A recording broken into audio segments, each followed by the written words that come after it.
भारत और विश्व इतिहास में 29 अगस्त का खास महत्व है, क्योंकि इस दिन कई महत्वपूर्ण घटनाएं घटीं जो इतिहास के पन्नों में हमेशा के लिए दर्ज होकर रह गईं। दरअसल आज के ही दिन रूस ने पहला हाइड्रोजन बम विस्फोट किया था। शीत युद्ध के उस काल में परमाणु बम से आगे की टेक्नोलॉजी हासिल करते हुए रूस ने हाइड्रोजन बम का विस्फोट कर पूरी दुनिया को सन्न कर दिया था। हाइड्रोजन बम की ताकत हासिल करने की ऐसी होड़ मची थी कि इसमें रूस, अमेरिका और ब्रिटेन एक दूसरे को पछाड़ने में लगे थे। ये मानव जाति के सबसे विनाशकारी हथियार को हासिल करने की होड़ थी। रूस ने इस होड़ में खुद को आगे कर दुनिया के सामने एक नए तरह का संकट खड़ा कर दिया था। हाइड्रोजन बम परमाणु बम से 1000 गुना ज़्यादा ताकतवर होता है। इसे इस तरह से समझ सकते हैं कि 1945 में जब अमेरिका ने जापान के हिरोशिमा शहर पर परमाणु बम बरसाए थे तो करीब 1,40,000 लोग मारे गए थे। करीब 70,000 शहर तबाह हो गए थे। आप सोच सकते हैं कि इससे 1000 गुना ज़्यादा ताकतवर बम का इस्तेमाल किया जाए तो विनाश का कैसा मंजर बन सकता है। हाइड्रोजन बम को थर्मोन्यूक्लियर बम या HM भी कहा जाता है।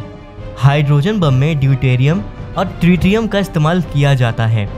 हाइड्रोजन बम आइसोटोप्स के आपस में मिलने के सिद्धांत पर काम करता है। ये वही सिद्धांत हैं जो सूर्य के गर्भ में निरंतर चलता रहता है। हाइड्रोजन बम विस्फोट से असीमित ऊर्जा निकलती है। विस्फोट से निकली गर्मी सूरज के तापमान के बराबर होती है। हाइड्रोजन बम फिलहाल आधिकारिक तौर पर अमेरिका, ब्रिटेन, चीन, फ्रांस, रूस, भारत, पाकिस्तान और इजराइल के पास है। उत्तरी कोरिया के भी हाइड्रोजन बम के सफल परीक्षण की बात सामने आती है, लेकिन उसकी पुष्टि नहीं हो पाई है। अमेरिका ने पहली बार 1952 में हाइड्रोजन बम का परीक्षण किया था। मार्शल द्वीप के बिकनी अटॉल में अमेरिका ने हाइड्रोजन बम का परीक्षण किया था। इस परीक्षण की वजह से यहाँ विशाल गड्ढे का निर्माण हुआ। इसके साथ ही यहाँ की कोरल रीफ पूरी तरह से प्रभावित हुई। 1953 में रूस ने खुलेआम स्वीकार कर लिया कि उसने हाइड्रोजन बम हासिल कर लिया है और उसका सफल परीक्षण भी किया है। इसके पीछे रूस के फिजिसिस्ट एंद्रेई सखारोव का बड़ा हाथ था। हाइड्रोजन बम को डिज़ाइन करने वाले एंद्रेई सखारोव ही थे। रूस ने जिस हाइड्रोजन बम का परीक्षण किया था उसमें 400 किलोटन का विस्फोट इस्तेमाल हुआ है। ये नागासाकी और हिरोशिमा में गिराए गए परमाणु बम से 26 गुना ज़्यादा ताकतवर था। लेकिन जब रूस अपनी परमाणु क्षमता बढ़ाने में लगा था, 29 अगस्त 1949 को रूस ने पहली बार परमाणु बम का परीक्षण किया था। रूस ने इस परीक्षण को एक कोड नेम दिया था। वो कोड नेम था RDS-1। 22 किलोटन वजनी हाइड्रोजन बम के विस्फोट से धरती हिल उठी थी। 1945 में हिरोशिमा और नागासाकी में अमेरिकी परमाणु बम हमले के बाद रूस में बेचैनी थी। वो किसी भी तरह से परमाणु क्षमता में अमेरिका से आगे निकलना चाहता था। रूस की सरकार ने इसके लिए 5 साल का लक्ष्य रखा था। रूस के न्यूक्लियर प्रोजेक्ट में एक युवा वैज्ञानिक इगोर कुर्चातोव को लगाया गया। इगोर ने ही इस प्रोजेक्ट को लीड किया था। वहीं दूसरी घटना की बात करें तो आज के ही दिन अफीम युद्ध का समापन हुआ था। ब्रितानी युद्धपोतों के एक बेड़े ने चीन की पर्ल रिवर डेल्टा में जाकर युद्ध छेड़ दिया था।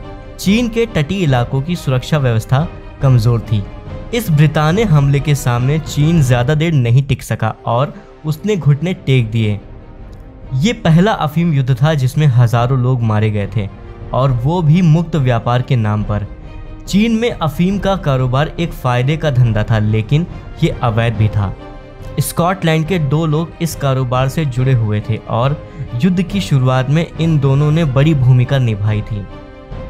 जून 1840 में ब्रिटेन ने 16 युद्धपोत और 27 जहाज चीन के पर्ल रिवर डेल्टा की तरफ रवाना कर दिए।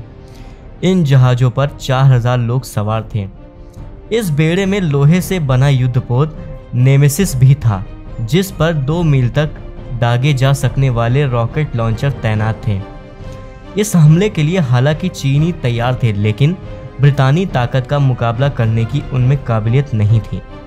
उनके तोप ब्रिटेन के सामने 4 से 5 घंटे तक ही टिक सकते थे। अगले 2 सालों तक ब्रितानी नौसेना चीन के तटीय इलाकों से होती हुई शंघाई की तरफ बढ़ने लगी और इसी तरह चीन की हार हो गई।